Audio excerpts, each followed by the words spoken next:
Assalamualaikum warahmatullahi wabarakatuh. Selamat siang.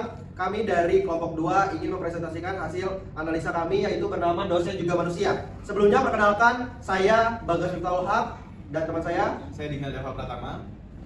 Saya Galih Purnamaji. Saya Ananda Dwi Prasetya. langsung saja mulai materinya. Oke, yang pertama ada analisis strategi PR dalam proyek tahap action. Yaitu di sini ada tabel skema strategi action yang dimana tahap action dalam kampanye Dosen Juga Manusia berhasil menerjemahkan strategi ke dalam konten visual yang relatable dan menarik, khususnya melalui format Instagram carousel. Kekuatan utamanya terletak pada pendekatan humanis dan tone ringan yang menyasar mahasiswa sebagai audiens utama.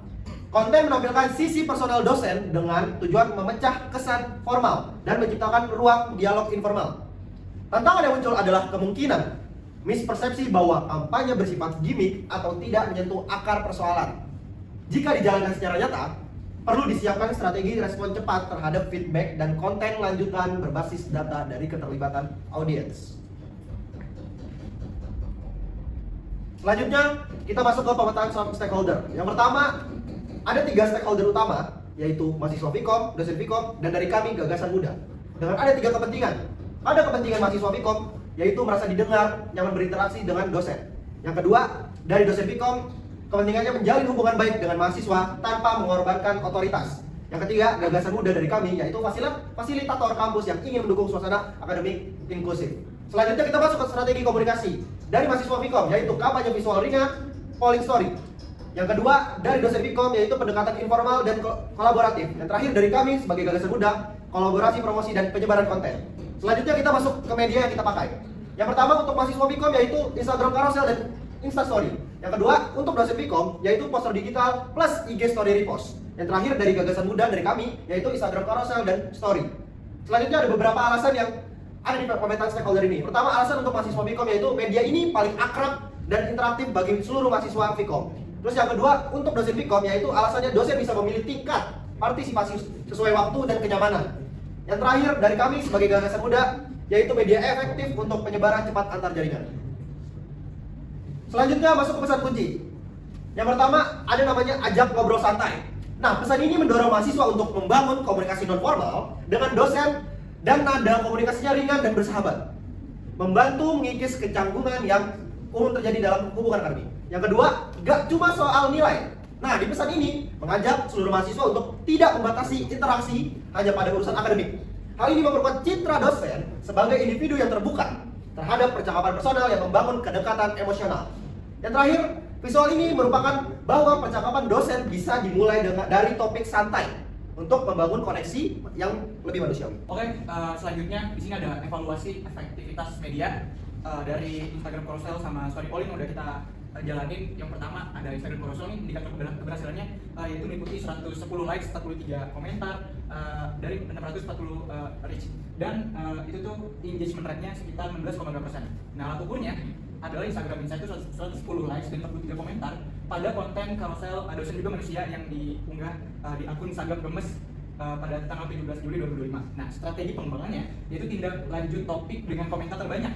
Gunakan carousel yang bergambar kutipan tanpa CTA. Terakhir story polling, indikator keberhasilannya yaitu 23 respon dari 251 views dengan engagement rate-nya sekitar 9,12%. Nah, alat ukurnya di sini Instagram story annotate-nya yaitu polling via akun dari @adwi prasetyo yang melakukan pernyataan setuju atau tidaknya soal tekanan dosen dengan opsi setuju atau tidaknya. Nah, strategi pengembangannya di sini yaitu buat Q&A lanjutan berdasarkan hasil polling, dorong diskusi dari message atau kolom Q&A dan perjelas desain pollingnya. Selanjutnya refleksi profesional implementasi proyek. Nah, di sini tuh mengerjakan proyek PR ini tuh memberikan pengalaman nih praktis yang sangat menantang, terutama dalam menyusun strategi konten yang dapat diterima oleh dua pihak yang sangat berbeda, dosen dan mahasiswa. Tantangan utamanya adalah menjaga tone agar tidak terkesan terlalu santai, namun tetap humanis. Pengetahuan baru yang kita pelajari ini seperti bagaimana menyusun pesan kunci yang empatik, namun juga strategis. Dan kita juga belajar mengukur efektivitas media secara realistis ke depan. Kita ingin mengembangkan kemampuan konten storytelling dan krisis respons berbasis media sosial untuk meningkatkan keahlian sebagai praktisi PR. Adalah infografis strategi dari komunikasi. Yang pertama ada penentuan pesan kunci, di mana terdapat 2 pesan utama, yakni ajak ngobrol santai dan gak cuma soal nilai. Tujuannya itu untuk membangun komunikasi informal dan kedekatan emosional antara mahasiswa dengan dosen. Pesan yang dirancang dengan nada ringan tapi infografis belum menjelaskan alasan pemilihan pesan atau dasar datanya. Yang kedua ada publikasi dari story polling, di mana konten disebarluaskan melalui Instagram carousel dan story polling dengan gaya visual ringan dan komunikatif. Yang ketiga itu ada monitoring, di mana hasil insight menunjukkan 110 like, 43 komentar dari 645 rate serta 23 respon polling dari 251 views data ditampilkan dalam bentuk angka. Lalu yang keempat ada tindak lanjut, di mana dijelaskan akan ada konten lanjutan seperti carousel kutipan komentar, Q&A story, dan diskusi DM konten akan disesuaikan dengan respon audiens. Ada solusi strategi PR yang tepat atau biasa kita sebut krisis dari respons.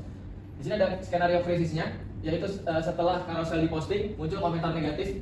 Contohnya adalah ini cuma buat pencitraan, dosennya tetap aja susah dihubungi. Lalu yang kedua juga ada cuma mahasiswa tertentu yang bisa dekat, yang lain tetap kesulitan.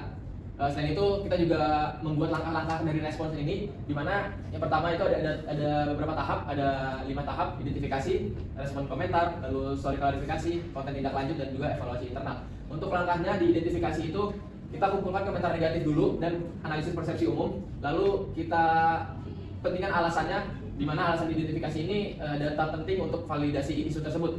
Lalu kita masuk ke tahapan respon komentar, yaitu jawaban empatik di kolom komentar Instagram dengan alasan membangun keterbukaan dan citra positif. Yang ketiga itu ada tahapan story klarifikasi, di mana langkahnya itu repost carousel dengan Q&A, apa harapanmu dari dosen, dengan alasan menjadikan kritik sebagai dialog publik.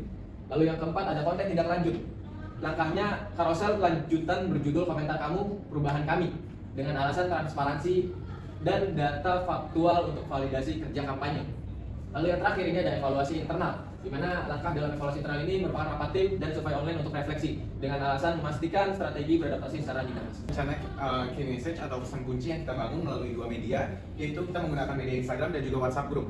Di mana melalui Instagram kita memiliki tujuan untuk meningkatkan awareness dan engagement, karena ini adalah acara yang melibatkan antara mahasiswa dan juga dosen. Lalu pesan kuncinya salah satunya adalah melalui poster yang kita unggah di carousel Instagram yang berjudul "Dosen juga manusia, mari ngobrol santai bareng". Lalu ada jenis kontennya berupa carousel visual dan juga story polling. Lalu melalui media WhatsApp group, tujuannya untuk menjangkau langsung mahasiswa perangkatan.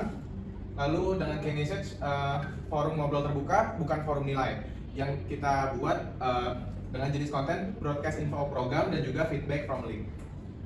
Lalu ada pun logbooknya, di sini ada Dwi Prasetyo sebagai respon kritis dan refleksi profesional. Lalu ada Bagas Miftahul sebagai visualisasi strategi dan key message digital. Lalu saya Dini Adeva Pratama sebagai desain visual dan juga copywriting carousel. Lalu ada Gali Purnama Aji sebagai evaluasi media dan pemetaan stakeholder. Ini adalah lampiran di mana Instagram carousel yang kita unggah dan juga respon yang banyak respon positif dari audiens. Ada Instagram story polling yang sudah kita unggah. Oke, itu adalah hasil dari analisa kelompok kami. Kurang lebihnya mohon maaf. Wassalamualaikum warahmatullahi wabarakatuh.